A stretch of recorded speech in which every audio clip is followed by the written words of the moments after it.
So after they showered together, Shin asked her if he could spend the night at her place, and she said at that point it was fine because it was like 11, almost midnight. It was pretty late, and she was like, yeah, you know, you might as well just stay if you want. Yeah, it was about 8 a.m. and he was gone. So she's like, oh, did he ghost me? What's going on? Did he get what he wanted and now he's gone? So she reaches for her phone to see if he messaged her, and he did leave a message. The text said,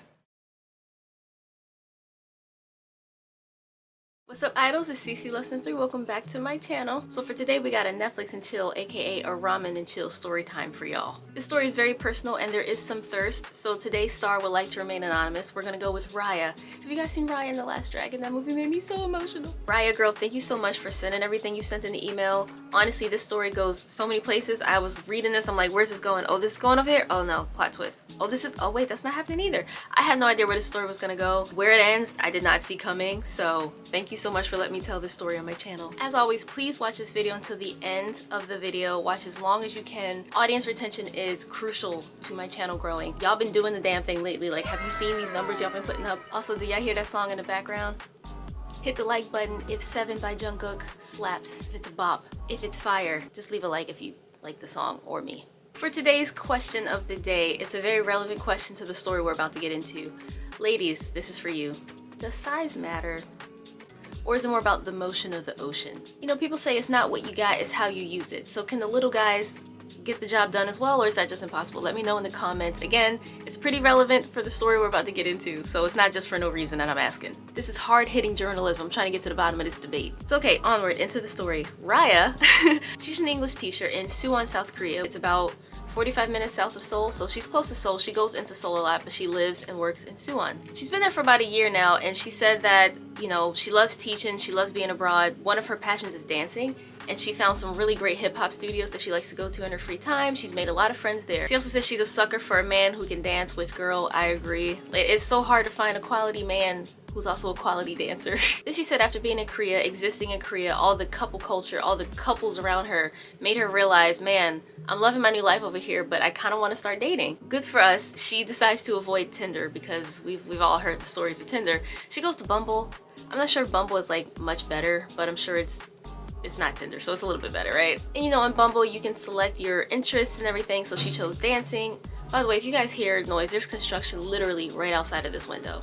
Of all, I'm annoyed. So she's hoping to find other people who are also dancers and interested in dance like she is. So after a few weeks of the typical ONS, FWB, one night, hookup, I love foreigner sex prompts that she'd been getting, she finally found a guy that she liked, and she decided to pay for like Bumble Plus or Bumble Extra, whatever you call it, so she could see the people who liked her first. So she's scrolling through, and then there's one guy that catches her eye, but he also looks a little familiar. This boy is a dancer at the studio she goes to. She said in all the times that she's seen him, she got no inkling, no hints that he was interested in her, no look or smile or wink or flirt, nothing. As far as she knew, he did not know she existed. So she was surprised to see that he hearted her. She's like, wait, does he know me? Or does he not recognize me? Hesitant though she was, she decided to go ahead and match him, and because it's Bumble, she has to make the first move and make the first message, and she has no idea what to say. Hey, you know, looking good at the studio. Hey, stranger, like how do you approach? Oh my god, they're so loud. So she decided to keep it simple and just say, hey, it's nice to meet you. And to her surprise, he messaged her back right away. She was a little worried because his first message back was, hey, do you speak Korean? And she's like, oh, well, you know, I'm learning, but I just got here. I'm not really that good at Korean yet. So then he's like, oh, don't worry about it. I can teach you. I'm a good teacher. So then she asked him how his English was. And he said, oh, my English isn't good, but it's also not bad either. Which that sentence says a lot. So at this point in the conversation, there's still not much being given away if he recognizes her from the studio or not. So she just decides to ask him, what are your hobbies? Like, do you like to dance? He's like, oh, I love to dance. I'm really passionate about hip-hop dancing. She's like, oh my god, me too. But at that point, she was like, hey, he did not know I existed before today, because otherwise at this point, surely he would have mentioned, oh yeah, you know, I think we danced together. I think I've seen you at my studio. So Raya tells him she goes to a dance studio. She tells him the name of the studio. He's like, what? Get out of here. So do I. I go to that same one too. So at this point, she figured it'd be best to just pretend like she never noticed him, never clocked him until now, because that would be kind of weird and might come off as a little bit stalkerish if she's like, yes, I know, I've seen you at the studio before. By the way, we're gonna call this guy Shin. I should have mentioned that. So for their first date, they decided to go out dancing together, which that sounds like so much fun. I've never had a guy invite me out dancing or ask me if I wanted to go out dancing. Take you to every party, 'cause all you wanted to do was dance. She's thrilled because Shin is so her type, and if y'all need a visual, close your eyes. Close your eyes. Shin is 27, 5'10". He has that middle part haircut and he dyes his hair like a medium brown, and it's so long that he has to keep brushing it back out of his face. Her hair looks so sexy pushed back. Katie, will you please tell him his hair looks sexy pushed back? He has a huge tattoo on his shoulder and his back, and he has muscle, but he's more lean because of dancing. He had a jawline that could cut glass. His style is very hip-hop. Imagine beanies, flannels, loose-fitting jeans, layers, hoodies. When I got this description, I kind of imagined B.I. A dance floor made for two. 다리 부르는 선율로, it's only me and you. So yeah, would you not be excited to go out with that, given that description? She did say the timing of this wasn't the best because she was in the middle of planning her very first English camp, her summer English camp, and it took a lot of prep, a lot of time. So they kept their conversation going, but they weren't able to actually meet up for like 2 weeks. Fast forward to date night, and Shin recommends a lounge that they could go to. They could have a few drinks, they could chill, they could dance a little bit. It won't be too crowded or too loud. So they meet up and she thinks they're just going to a lounge, but Shin says, you know what, I'm actually pretty hungry, can we go eat first?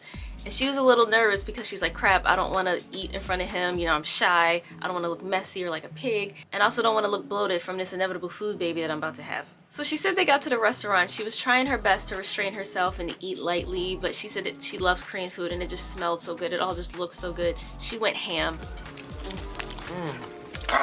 Damn, little lady. You sure can't put it away.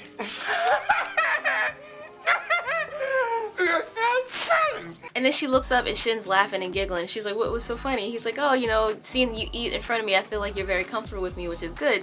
You know, a lot of girls, they're like, I'll take the salad. He's like, you know, a lot of girls are shy and insecure about having a guy see them and watch them eat.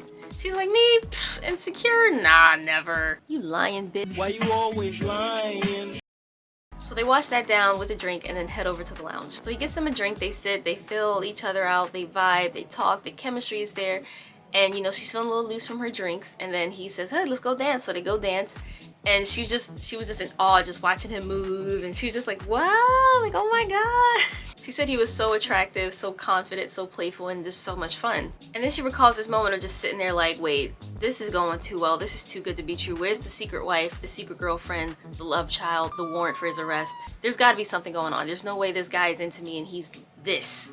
Waiting for something to go wrong, and nothing went wrong. The night came and went without incident. They had fun. He wasn't forward, he wasn't too suggestive. He ended the night with a kiss on the cheek and a hug and said, I'll see you again soon. Hopefully we can do this again. She said he was the perfect gentleman. She said she also could not deny the building sexual tension between them two. Sensual seduction. So the next day they're talking about more of their hobbies, more of their interests, and they get on the topic of movies, and they're like, oh my god, I love movies so much. And he asks her if there's a movie out that she wants to see now. She says Jurassic World, I think it was Dominion last summer, and she wanted to see that, but she said it had been a while since the last ones came out and she needed to see like a refresher course. He said he hadn't seen any of the originals from the 90s, so they decided to have a little movie date. She agreed that sounded nice. He invited her to his place and she agreed to come along. And she said at this point she could get the vibe that things were becoming a bit more Netflix and chill / ramen and chill, but she was hoping it would be that. He was totally her type, he was kind, he was a gentleman, and she wanted him bad. But of course in the back of her mind she can't, you know, escape like, oh, what if he ghosts me? What if he just wants this and he ghosts me after he gets it? But she also said girls have needs too, which is true. Fast forward to the following weekend, she's getting all ready, she's getting all sopped up, making sure she feels soft and smells good. She's wearing some sexy undergarments. She brings a bottle of wine and bam, she's on her way to his place. She gets there, he seems excited to see her, he hugs her, welcomes her in, and she's all like, oh, hey. She looks over and it's not just them two, she's not alone with him. He has his little brother on the couch.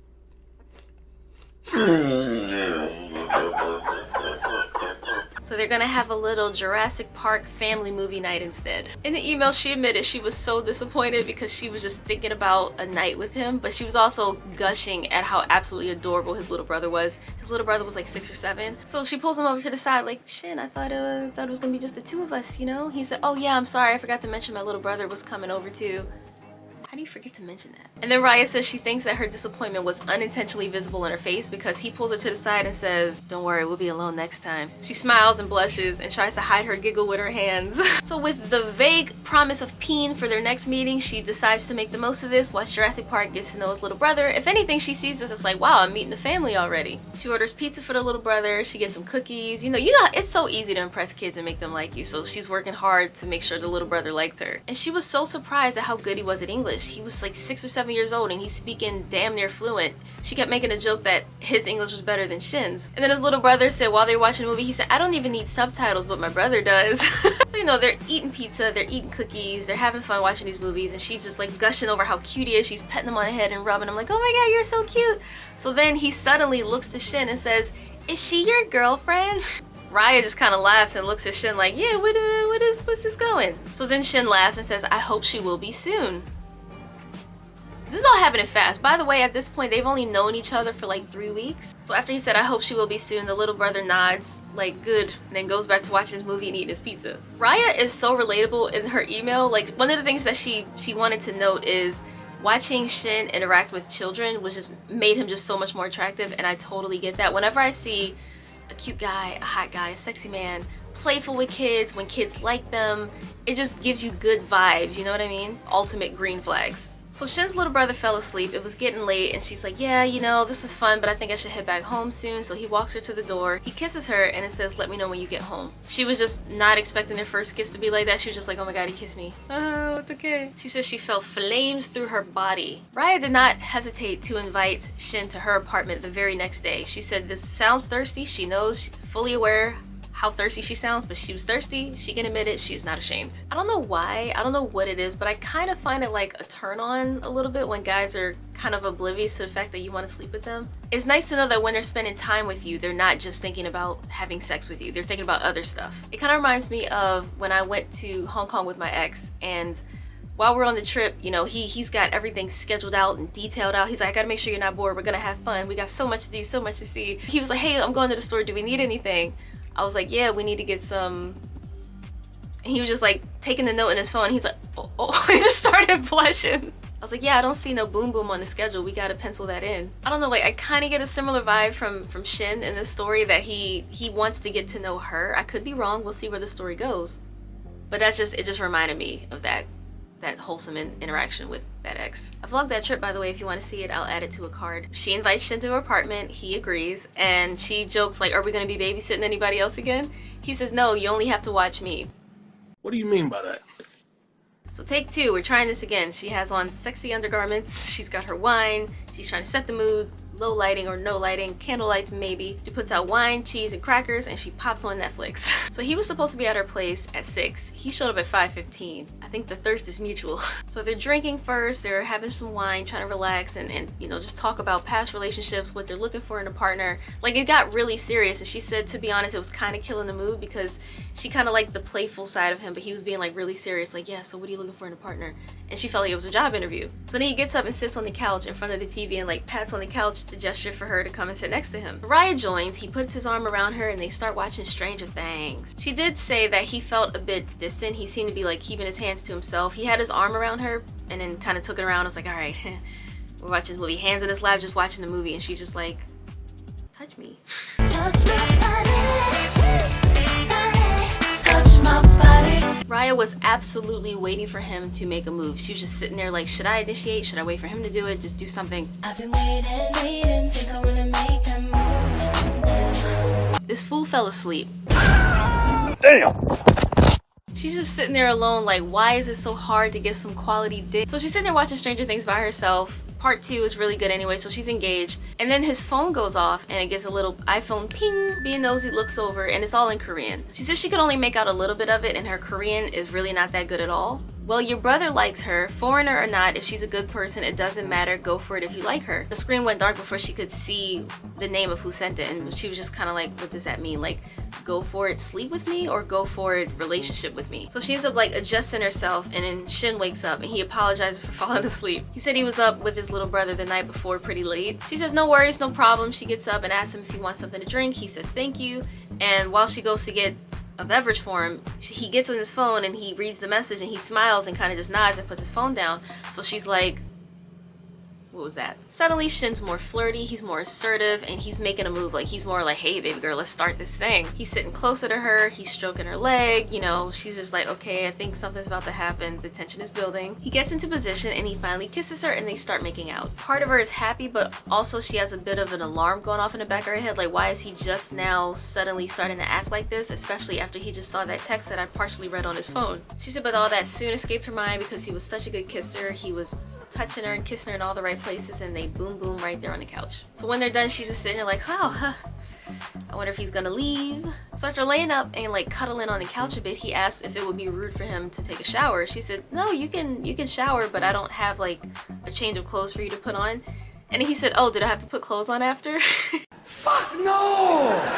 Homie just wants to be naked in her apartment. She said, well, no, I guess that's fine then. And he asked her if she wanted to join him in the shower. Y'all, they did boom boom in the shower too. She said, now pause, because this part of the story, you know, she didn't know what to expect from Asian men. She'd only been with Western men all her life, and she said that she has heard that they're más pequeño, dojaken. And that's also a question I used to get a lot from y'all. Y'all know who y'all are. If it's not you, then it's not you. But if it is you, it is you. Like, people would ask me on my DMs on Instagram, comments here, what's it like to be with an Asian man? And first of all, you stay right there, you little nasty! Second, Mind your damn motherfucking business, bitch! so yeah, sorry, all that being said, Raya didn't know what to expect. She put all this in email. She was like, yeah, you know, I was always kind of curious. I didn't know what it would be like. But she said it was actually better than she thought it was gonna be. So she happily joined him in the shower for seconds. Give me more.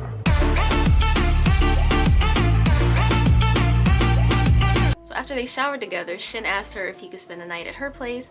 And she said at that point it was fine because it was like 11, almost midnight. It was pretty late, and she was like, yeah, you know, you might as well just stay if you want. But when she woke up the next morning, he was gone, and she was surprised she didn't hear like the door, because when it opens it makes like a doo-doo-doo sound, and when it closes and locks you hear it. And she's surprised she slept through all of that. Yeah, it was about 8 a.m. and he was gone. So she's like, oh, did he ghost me? What's going on? Did he get what he wanted and now he's gone? So she reaches for her phone to see if he messaged her, and he did leave a message. The text said, I'm sorry, I have to go home to change my clothes. We can meet for lunch if you'd like. She was relieved that he wasn't just done like wham bam, thank you ma'am, toot and boot. He said, let's continue this, but I feel like a bum. I need to change my clothes. He says he knows a really nice place with a good view, and then that's where they should meet to have their food. Gives her the address.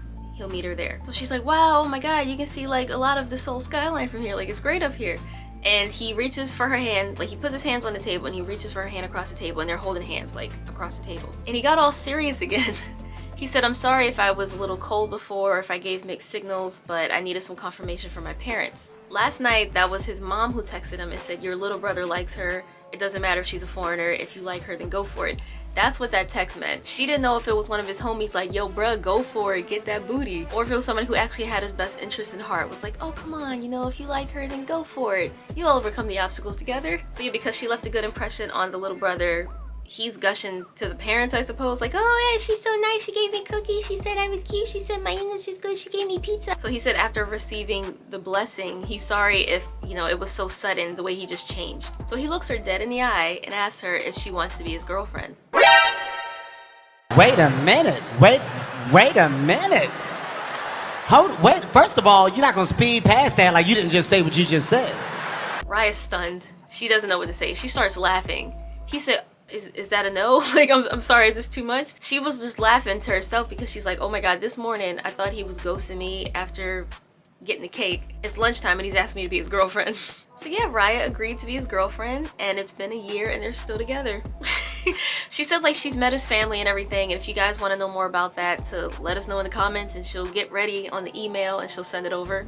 The email, what am I, 90? I thought this was a really cute story. How little Netflix and chill turned into a whole ass relationship. Thanks for watching if you did. Remember to like, comment, share, and subscribe, and I will see you guys next time.